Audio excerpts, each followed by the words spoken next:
Hi മക്കളെ, ഈ വരുന്ന May 26 xylem nest junior scholarship exam നടത്താൻ ഉദ്ദേശിക്കുന്ന വിവരം നിങ്ങൾ ഓൾറെഡി അറിഞ്ഞിട്ടുണ്ടായിരിക്കും. അതിനെപ്പറ്റിയുള്ള കംപ്ലീറ്റ് ഡീറ്റെയിൽസ് നിങ്ങൾ ഓൾറെഡി മനസ്സിലാക്കിയിട്ടുണ്ടായിരിക്കും. പക്ഷേ പലരും കമന്റ് ബോക്സിൽ ചോദിച്ചിരുന്നു, ഇപ്രാവശ്യത്തെ എക്സാം MCQ ടൈപ്പ് ക്വസ്റ്റ്യൻ ആയിരിക്കും ഉണ്ടായിരിക്കുക, അപ്പോൾ OMR ഷീറ്റിലാണ് ആൻസർ നിങ്ങൾ ചെയ്യേണ്ടതെന്ന് പറഞ്ഞപ്പോൾ എല്ലാവരും ചോദിച്ചു, എന്താണ് ആക്ച്വലി OMR, എങ്ങനെയാണ് ഈ OMR ക്വസ്റ്റ്യൻ നമ്മൾ ആൻസർ ചെയ്യേണ്ടത് എന്നൊക്കെ ചോദിച്ചിരുന്നു. അതെങ്ങനെയാണ് എന്ന് പറയാൻ വേണ്ടിയിട്ടാണ് നമ്മൾ ആക്ച്വലി ഈ വീഡിയോ ചെയ്യുന്നത്. ഇത് ഫുൾ ആയിട്ട് കാണുക. ഫസ്റ്റ് ഓഫ് ഓൾ, നിങ്ങൾ രജിസ്റ്റർ ചെയ്യുന്ന സമയത്ത് നിങ്ങൾക്കൊരു റോൾ നമ്പർ കിട്ടിയിട്ടുണ്ടായിരിക്കും. ആ റോൾ നമ്പർ ആക്ച്വലി നിങ്ങളുടെ ആ ഒരു ക്വസ്റ്റ്യൻ പേപ്പറിന്റെ സ്റ്റാർട്ടിങ്ങിൽ തന്നെ നിങ്ങൾ എന്താക്കുക, ആ ഒരു റോൾ നമ്പറിന്റെ ആ ഒരു കോളത്തിൽ എഴുതുന്നതിന് പുറമെ നമ്മൾക്ക് കിട്ടുന്ന ആ ഒരു OMR ഷീറ്റ് ഉണ്ടായിരിക്കും. ആ OMR ഷീറ്റിൽ കൂടി നിങ്ങൾ എന്താക്കിയിരിക്കണം, റോൾ നമ്പർ എഴുതി വെക്കുക. മാത്രമല്ല ഇവിടെ 10ഓളം റൗണ്ടുകൾ കാണാം. 1-0 to 9 എന്ന് പറയുന്ന ആ ഒരു റൗണ്ടിൽ നിങ്ങൾ ഇപ്പോൾ ഫസ്റ്റ് ഓഫ് ഓൾ ഒരു എക്സാമ്പിൾ 2 എഴുതുകയാണെങ്കിൽ, ആ കോളത്തിൽ നിങ്ങളുടെ റോൾ നമ്പർ സ്റ്റാർട്ട് ചെയ്യുന്നത് 2 ആണെങ്കിൽ അതിൽ 2 എന്നുള്ള ആ ഒരു റൗണ്ട് നിങ്ങൾ ബബിൾ ചെയ്യണം.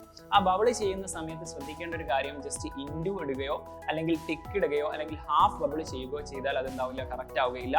ഇത് കമ്പ്യൂട്ടർ ബേസ്ഡ് ആയിരിക്കും ഇതിന്റെ വാല്യുവേഷൻ നടക്കുന്നത്. അതുകൊണ്ട് തന്നെ അത് കറക്റ്റ് ആയിട്ട് കംപ്ലീറ്റ് സർക്കിൾ വരയ്ക്കുന്ന രീതിയിൽ, അത് കംപ്ലീറ്റ് സർക്കിളിന്റെ ഉള്ളിൽ ബബിൾ ചെയ്യുന്ന രീതിയിലായിരിക്കും നിങ്ങൾ മാർക്ക് ചെയ്യേണ്ടത്.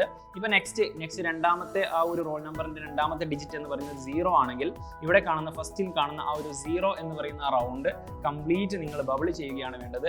അതിന്റെ താഴെയായിട്ട് ഡേറ്റ് ഓഫ് എക്സാമിനേഷൻ ഉണ്ടായിരിക്കും. ആ ഡേറ്റ് ഓഫ് എക്സാമിനേഷനും നിങ്ങൾ എന്നാണോ, ആക്ച്വലി മെയ് 26 നമ്മുടെ എക്സാം നടക്കാൻ ഉദ്ദേശിക്കുന്നത്, ആ ഒരു എക്സാമിന്റെ ഡേറ്റും ഇവിടെ ഈ ഒരു കോളത്തിൽ എഴുതി കഴിഞ്ഞാൽ അതിന്റെ എക്സാക്ട് നമ്പറുകൾ താഴെയുള്ള ഈ ഒരു റൗണ്ടിൽ ഉണ്ടായിരിക്കും. അതും നിങ്ങൾ എന്താക്കുക, കറക്റ്റ് ആയിട്ട് ബബിൾ ചെയ്യുക. അതിനേക്കാൾ ഇമ്പോർട്ടന്റ് ആയിട്ട് നിങ്ങൾ ചെയ്യേണ്ട ഒരു കാര്യം, ഇവിടെ ഒരു കോഡ് ഉണ്ടായിരിക്കും. നിങ്ങളുടെ അടുത്തിരിക്കുന്ന വിദ്യാർത്ഥിക്ക് നിങ്ങളുടെ എക്സാക്ട് ക്വസ്റ്റ്യൻ പേപ്പർ ആണെങ്കിലും അതിനുള്ള ക്വസ്റ്റ്യൻസ് ഒക്കെ ഷഫിൾ ചെയ്തിട്ടായിരിക്കും ഉണ്ടായിരിക്കുക. അതുകൊണ്ട് തന്നെ നിങ്ങൾക്ക് ഓരോ കോഡുകളായിട്ടായിരിക്കും നമ്മൾ ഓൾറെഡി ക്വസ്റ്റ്യൻ പേപ്പർ സെറ്റ് ചെയ്യുന്നത്. അപ്പോൾ നിങ്ങളുടെ കോഡ് ഏതാണെന്ന് നിങ്ങളുടെ ക്വസ്റ്റ്യൻ പേപ്പർ നോക്കിക്കഴിഞ്ഞാൽ അതിന്റെ റൈറ്റ് ടോപ്പിൽ നിങ്ങളുടെ ആ ഒരു കോഡ് നിങ്ങൾ കാണാൻ പറ്റും. ആ കോഡ് വെച്ചിട്ട് ആക്ച്വലി നമ്മുടെ ഈ ഒരു കോഡ് എന്നുള്ള ഈ ഒരു ഭാഗത്ത് കോഡ് നമ്പർ 1 ആണോ 2 ആണോ 3 ആണോ 4 ആണെന്നുള്ളത് കറക്റ്റ് നോക്കിയതിന് ശേഷം മാത്രം ഈ ഒരു സർക്കിൾ കംപ്ലീറ്റ് ബബിൾ ചെയ്യേണ്ടതാണ്.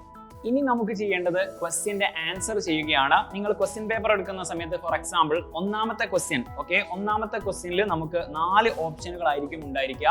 ആ 4 ഓപ്ഷനുകളിൽ 1, 2, 3, 4 അതിൽ ഏതാണോ നിങ്ങളുടെ ആൻസർ സെലക്ട് ചെയ്യുന്നത്, ആ ഒരു ക്വസ്റ്റ്യന്റെ നേരെ ആക്ച്വലി നിങ്ങളുടെ OMR ഷീറ്റിൽ ആ ഒരു നമ്പർ പാറ്റേൺ കറക്റ്റ് ആയിട്ട് എഴുതിയിട്ടുണ്ടായിരിക്കും. ഇപ്പോൾ ഒന്നാമത്തെ ക്വസ്റ്റ്യന്റെ ആൻസർ നിങ്ങൾ 1, 2, 3, 4 എന്നതിൽ 4 ആണ്. ആക്ച്വലി 4 ആണ് നിങ്ങളുടെ ആൻസർ കറക്റ്റ് ആയിട്ട് വരുന്നതെങ്കിൽ ഇവിടെ 1ന് നേരെയുള്ള 4 എന്നുള്ള ആ ഒരു റൗണ്ട് നിങ്ങൾ കംപ്ലീറ്റ് ബബിൾ ചെയ്യുക. അതോടുകൂടി നിങ്ങളുടെ ആൻസർ അവിടെ റെഡി ആയിരിക്കുന്നു. അങ്ങനെ കംപ്ലീറ്റ് 1 മുതൽ 100 വരെയുള്ള കംപ്ലീറ്റ് ക്വസ്റ്റ്യൻസും നിങ്ങൾ ബബിൾ ചെയ്യുന്നതോടുകൂടി ഈ എക്സാം കഴിയുന്നു. പക്ഷേ ചിലപ്പോൾ പലർക്കും ഡൗട്ട് ഉണ്ടായിരിക്കും, നിങ്ങൾ അറിയാത്ത ആൻസർ ഏതെങ്കിലും കറക്കി കുത്തിയിട്ട് ജസ്റ്റ് റാൻഡം ആയിട്ട് എഴുതി വിട്ടാൽ മതിയോ? ഇല്ല, ഒരു ക്വസ്റ്റ്യന് ഒന്നിലധികം ആൻസർ എഴുതാൻ പറ്റില്ല. അതുപോലെ തന്നെ വെറുതെ തെറ്റായിട്ടുള്ള ആൻസർ എഴുതാൻ പാടില്ല. കാരണം നെഗറ്റീവ് മാർക്ക് ഇപ്രാവശ്യത്തെ ഈ ഒരു സ്കോളർഷിപ്പ് എക്സാമിന് നെഗറ്റീവ് മാർക്ക് ഉണ്ടായിരിക്കുന്നതാണ്.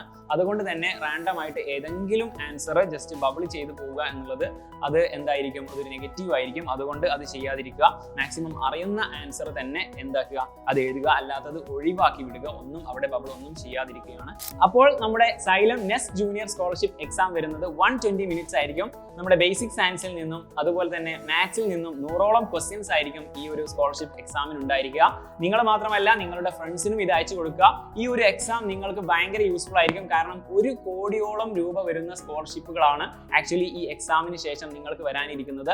കേരളത്തിലെ 14 ജില്ലകളിലുമായിട്ട് നമ്മൾ ഓഫ്ലൈൻ ആയിട്ടാണ് ഈ ഒരു എക്സാം നടത്തുന്നത്. അതുകൊണ്ട് തന്നെ നിങ്ങൾക്ക് എല്ലാവർക്കും പങ്കെടുക്കാൻ, നിങ്ങൾക്ക് എല്ലാവർക്കും ആക്സസിബിൾ ആയിട്ടുള്ള സ്ഥലത്ത് തന്നെയായിരിക്കും നമ്മൾ ഈ ഒരു എക്സാം കണ്ടക്ട് ചെയ്യുന്നത്. നിങ്ങൾക്ക് നിങ്ങളുടെ ജില്ല സെലക്ട് ചെയ്യാനുള്ള ഓപ്ഷൻസ് ഒക്കെ നമ്മൾ ഓൾറെഡി സെറ്റ് ആക്കി വെച്ചിട്ടുണ്ട്. ഇനിയും രജിസ്റ്റർ ചെയ്യാത്ത വിദ്യാർത്ഥികൾ ഈ കാണുന്ന QR കോഡ് സ്കാൻ ചെയ്തുകൊണ്ടോ അല്ലെങ്കിൽ കമന്റ് ബോക്സിൽ പിൻ ചെയ്തു വെച്ചിട്ടുള്ള ലിങ്ക് ഉപയോഗിച്ചോ നിങ്ങൾ പെട്ടെന്ന് തന്നെ രജിസ്റ്റർ ചെയ്യുക. നിങ്ങൾ മാത്രമല്ല, നിങ്ങളുടെ ഫ്രണ്ട്സിനും ഇത് അയച്ചു കൊടുക്കുക. കാരണം നിങ്ങളുടെ ജീവിതത്തിൽ ഇനി വരാനിരിക്കുന്ന കോമ്പറ്റീവ് എക്സാമുകളായിട്ടുള്ള ഒളിമ്പ്യാഡ്, നീറ്റ്, JEE പോലെയുള്ള വലിയ തരത്തിലുള്ള എക്സാമുകളൊക്കെ നിങ്ങൾക്ക് ക്രാക്ക് ചെയ്യാൻ വേണ്ടിയിട്ട് സൈലത്തിന്റെ ഓഫ്ലൈൻ സെന്ററുകളിൽ ഫ്രീ ആയിട്ട് നമ്മൾ കോച്ചിങ് നൽകുന്നതാണ് ഈ ഒരു എക്സാം എഴുതുന്നതോട് കൂടിയിട്ട്.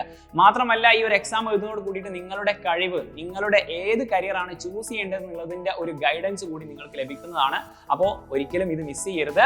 നമുക്ക് അടിപൊളിയായിട്ട് എക്സാം എഴുതാം. All the best.